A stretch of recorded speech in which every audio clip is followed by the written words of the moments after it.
இன்றைக்கி என்னோடய டிஸ்பேச்சிங் வீடியோவோட உங்களுக்கு சூப்பரான மோட்டிவேஷ்னல் வீடியோ தான் சொல்ல போகிறேன். பிஸ்னஸ் பற்றி நிறைய பேர் கேட்ட ஐடியாஸ் தான் இன்றைக்கி நான் கொடுக்க போகிறேன். ஸோ கடைசி வரைக்கும் ஸ்கிப் பண்ணாமல் பாருங்கள்.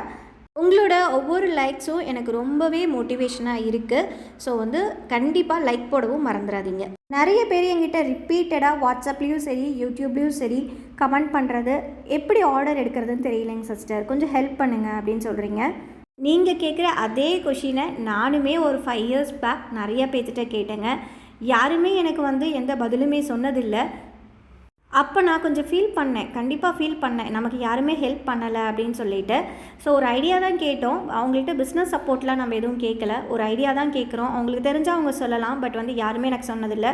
அதனால் இப்போ வரைக்குமே என்னோடய வீடியோவுக்கு வர ஒவ்வொரு கமெண்ட்டுக்குமே நான் ப்ராப்பராக ரெஸ்பான்ஸ் பண்ணணும்னு நினச்சேன். அதே மாதிரி என்னோடய வாட்ஸ்அப்பில் கண்டிப்பாக எனக்கு நீங்கள் பண்ணிங்கன்னா ஒரு 1/2 அன் ஹவரில் உங்களுக்கு ரிப்ளை வரும். ஸோ அந்த அளவுக்கு நான் உங்களுக்கு ரிப்ளை பண்ணி கரெக்டான ஆன்சர் கொடுக்கணுன்னு தான் நினைப்பேன் எப்பயுமே. ஸோ அந்த விஷயம் எனக்கு ரொம்பவே இப்போ வரைக்குமே ஒரு ஃபீலிங் கொடுத்துட்டு தான் இருக்குதுன்னு சொல்லலாம். என்னை நம்பி நீங்கள் கேட்குற கொஷினுக்கு கண்டிப்பாக நான் ரிப்ளை பண்ணணுன்னு எப்பயுமே நினைப்பேங்க. நானுமே ஒரு 5 இயர்ஸ் பேக் பார்த்திங்கன்னா ஒரு சின்ன ஆர்டர் வந்தாலே ரொம்ப சந்தோஷப்படுவேங்க. அந்த சந்தோஷம் இப்போ வரைக்குமே இருக்குது. ஸோ நான் இப்போயுமே ஒரு 100 ருபீஸ் ஆர்டர் வந்தாலுமே, ஒரு 50 ருபீஸ் ஆர்டர் வந்தாலுமே அதை சந்தோஷமாக எடுத்து நான் பண்ணி கொடுத்துட்ருக்கேன்.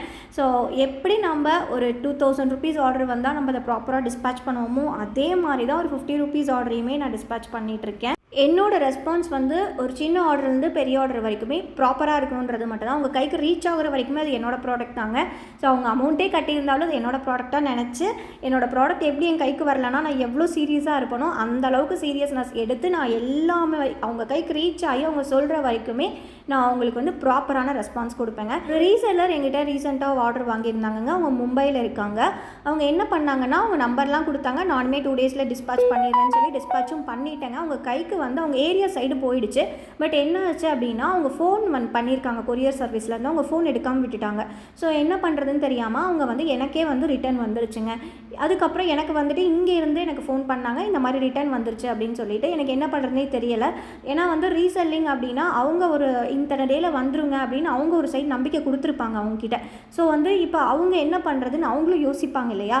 ஸோ எனக்கும் கன்ஃபியூஸ் ஆகி உடனே கால் பண்ணி இந்த மாதிரி சொன்னாங்க. அவங்க சொன்னாங்க, நோ ப்ராப்ளம் சிஸ்டர், நீங்கள் மறுபடியும் எனக்கு அதையவே போட்டு விடுங்கன்னு சொன்னாங்க. அதே மாதிரி போட்டு விட்டேங்க. முந்தானேத்து தான் போட்டேன். இன்றைக்கி அவங்க மும்பை ரீச் ஆகி அவங்க கைக்கு சேஃபாகவும் ரீச் ஆகிடுச்சுங்க.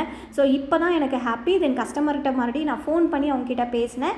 சாரிங்க சிஸ்டர், என் சைடில் கூட தப்பு இருந்துச்சுன்னா சாரின்னு சொன்னேன். அவங்க உங்கள் சைடில் தப்பே இல்லைங்க, இது நான் தான் ஃபோன் எடுக்காமல் விட்டுட்டேன் அப்படின்னு சொன்னாங்க. இப்போ என்னோடய ப்ராடக்ட் கஸ்டமர் கைக்கு ரீச் ஆகிடுச்சுங்க. அவங்களோட ப்ராடக்ட் ஆகிடுச்சு. ஸோ அவங்க ரொம்பவே ஹாப்பி. இந்த மாதிரி சின்ன சின்ன விஷயத்தையும் நீங்கள் செய்யக்குள்ளே ப்ராப்பராக பண்ணுங்கள். கண்டிப்பாக உங்களை தேடி கஸ்டமர்ஸ் திரும்பி வருவாங்க. அவங்க அகைன் எனக்கு உண்மையாலுமே ஆர்டர் கொடுத்துருக்காங்கங்க இன்றைக்கி. ஸோ அதை விட டபுள் த அமௌண்ட் எனக்கு ஆர்டர் கொடுத்துருக்காங்க. ஸோ இந்த மாதிரி ட்ரஸ்ட்டை ஏற்படுத்துனீங்கன்னா கண்டிப்பாக உங்களுக்கு ஆர்டர் கிடைக்கும். அடுத்தது நம்ம என்ன ஃபாலோ பண்ணோம் அப்படின்னா, நீங்கள் வாட்ஸ்அப்பில் இல்லை நீங்களாக உங்கள் இன்ஸ்டாவில் ஒரு பேஜ் ஓப்பன் பண்ணி இந்த மாதிரி நீங்கள் பண்ணுறீங்கன்ற விஷயத்த மற்றவங்களுக்கு சொல்லுங்கள். அதே சமயம் நீங்கள் ஹேண்ட்மேட் ப்ராடக்ட் பொறுத்த வரைக்கும் கொஞ்சம் ஸ்லோவாக தாங்க டெவலப்மெண்ட் இருக்கும். பட் டெவலப் ஆகிட்டோம் அப்படின்னா கண்டிப்பாக இதில் நம்ம அச்சீவ் பண்ணுவோம். கன்சிஸ்டண்ட்டாக இருங்க. இதில் நீங்கள் டெய்லியும் வீடியோஸ் போடுங்க. நீங்கள் பண்ணுற ஒவ்வொரு ஒர்க்கையும் வீடியோ எடுத்து அந்த வீடியோஸை நீங்கள் கஸ்டமர் கிட்ட கூட அனுப்பலாம். ஹேண்ட்மேட் ப்ராடக்ட் எவ்வளோ நம்ம பொறுமையாக பண்ணுறோம், எவ்வளோ நுணுக்கமாக பண்ணுறோன்றது கஸ்டமருக்கு தெரியணும். தெரிஞ்சதுன்னா அவங்க கண்டிப்பாக ட்ரஸ்ட் பண்ணி வாங்குவாங்கங்க. நான் இதில் 2 விஷயம் சொல்லியிருக்கேன், கண்டிப்பாக ஃபாலோ பண்ணி பாருங்கள். இந்த மாதிரி சின்ன சின்ன விஷயம் நிறையா இருக்குங்க ஃபாலோ பண்ணுறதுக்கு. இன்றைக்கி என்னால் முடிஞ்ச 2 விஷயத்த சொல்லியிருக்கேன்.